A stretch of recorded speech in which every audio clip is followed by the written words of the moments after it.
আমি বিশ্বাস করি যে কেউ কিছু পাওয়ার উপযুক্ত হলে জগতের কোনো শক্তি তাকে বঞ্চিত করতে পারে না। সত্যিই তাই।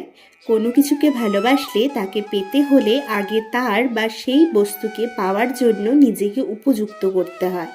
তাহলেই সকল শক্তি তাকে সেই বস্তু বা সেই মানুষের সাথে মেলাতে সাহায্য করে।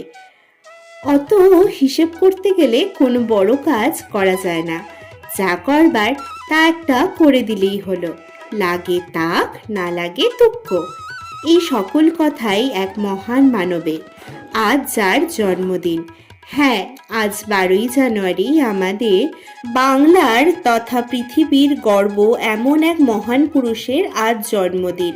আর তার জন্মদিনে আমি আমার অপটু হাতে তারই অবয়ব বানানোর চেষ্টা করলাম। তোমরাই দেখে বলো তো আমার হাতে স্বামী বিবেকানন্দের অবয়ব কেমন হলো।